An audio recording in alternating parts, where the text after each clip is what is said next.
Hi welcome to simply today. இன்றைக்கி நம்ம சிம்பிளாக ஒரு சிக்கன் கிரேவி எப்படி பண்ணுறதுன்னு பார்க்கலாம். அதுக்கு 2 பெரிய சைஸ் வெங்காயம் தக்காளியை கட் பண்ணிக்கலாம். ஒரு பேன் வச்சு தேவையான அளவு எண்ணெய் ஊற்றிக்கலாம். இப்போது 2 ஏலக்காய், கொஞ்சம் பட்டை, கிராம்பு எல்லாம் போட்டுக்கோங்க. கட் பண்ணி வச்சுருக்க வெங்காயம் தக்காளியை போட்டுட்டு நல்லா வதக்கிக்கலாம். நல்ல கலர் சேஞ்ச் ஆகிற வரைக்கும் வதக்கினதுக்கப்புறமா 1 டேபிள் ஸ்பூன் கிட்ட இஞ்சி பூண்டு பேஸ்ட் எடுத்து சேர்த்துக்கலாம். இப்போ நல்லா ஃப்ரை பண்ணிக்கோங்க. அந்த இஞ்சி பூண்டு பேஸ்ட்டோட வாசனை கொஞ்சம் போகிற அளவுக்கு நல்லா ஃப்ரை பண்ணிக்கோங்க. நல்லா இப்போ அந்த வாசனை கொஞ்சம் அந்த வெங்காயம் தக்காளியில் ஊறினதுக்கப்புறம் இப்போ ரெடி பண்ணி வச்சுருக்க சிக்கன் எடுத்து அதில் நல்லா கிண்டி விட்டுக்கோங்க.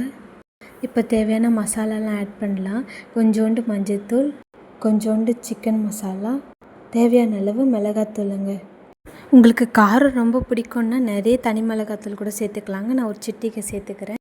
கொஞ்சம் தண்ணி ஊற்றி நல்லா கிண்டி விட்டுக்கோங்க.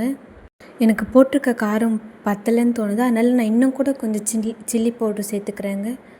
கொஞ்சம் குழம்பு மிளகாத்தூள் சேர்த்து நல்லா கிண்டி விட்டுக்கிறேன். இப்போ தேவையான அளவு உப்பு கொஞ்சம் சேர்த்துக்கலாங்க.